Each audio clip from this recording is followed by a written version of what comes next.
मैं रिभा तिवारी उपस्थित हुई हूँ आप सबके सामने बहुत ही सुंदर शिव चर्चा का गाना लेकर के।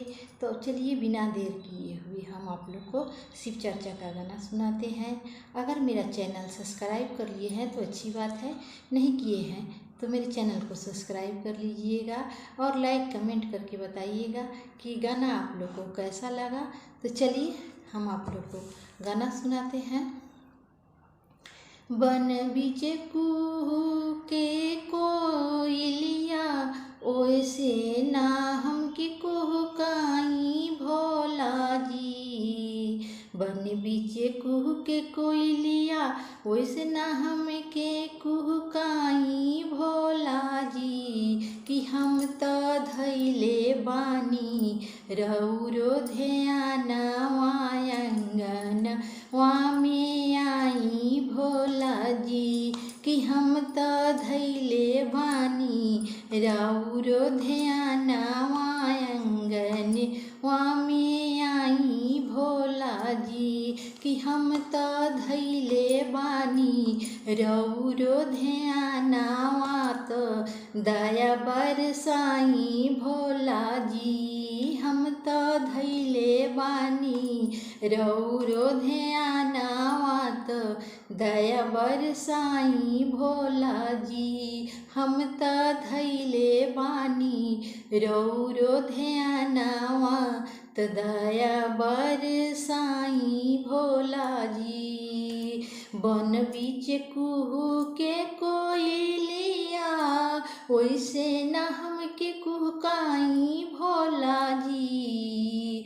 बन बीच जैसे कुहू के कोयलिया ओइसे न कुहकाई भोला जी।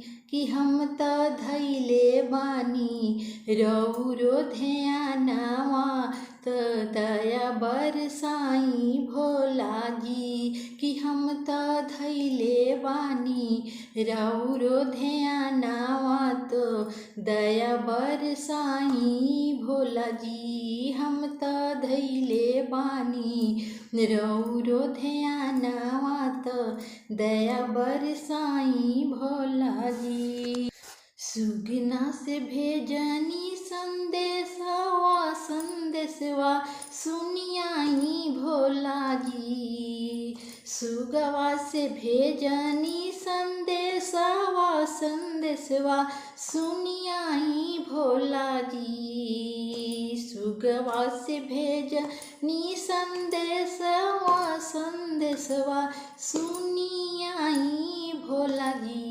हम त धैले बानी रौरो ध्यानवा तो दया बरसाई भोला जी। हम त धैले बानी रौरो ध्यानवा तो दया बरसाई भोला जी। हम त धैले बानी रौरो ध्यानवा भावनवा में आई भोला जी। हम त धैले बानी रौरो ध्यानवा भावनवा में आई भोला जी।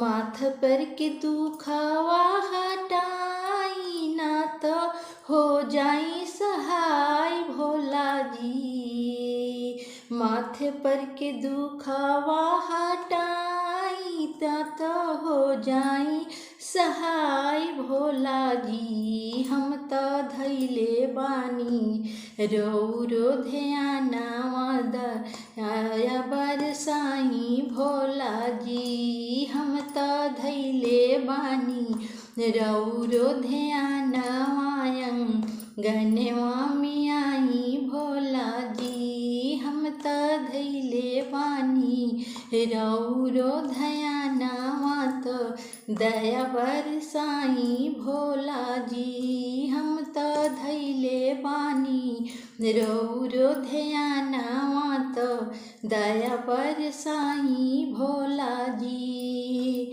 बन बीच कुहू के कोयलिया ओइसे ना हमें कुहकाई भोला जी। बन बीच कुहू के कोयलिया ओइसे ना हम कुहुकाई भोला जी कि हम त धैले बानी रौरो ध्यानवा त दया बरसाई भोला जी हम त धैले बानी रौरो ध्यानवा त भवनवा में आई भोला जी हम त धैले बानी रौरो ध्यानवा त दया बरसाई भोला जी हम त धैले बानी रौरो ध्यानवा त भवनवा में आई भोला जी। गोदी के बलकवा खुशहाल रखिहा भोला जी गोदी के बलकवा खुशहाल रखिहा करिहा भलाई भोला जी गोदी के बलकवा खुशहाल रखिहा करिहा भलाई भोला जी हम त धैले बानी राउरो ध्यानवा भवनवा में आई भोला जी हम त धैले बानी राउरो ध्यानवा भवनवा में आई भोला जी हम त धैले बानी रौरो ध्यानवा त दया बरसाई भोला जी हम त धैले बानी रौरो ध्यानवा त दया बरसाई भोला जी। बन बीच कुहू के कोयलिया वैसे ना हमें कुहकाई भोला जी बन बीच कुहू के कोयलिया वैसे ना हमें कुहकाई भोला जी हम त धैले बानी रौरो ध्यानवा त दया बरसाई भोला जी।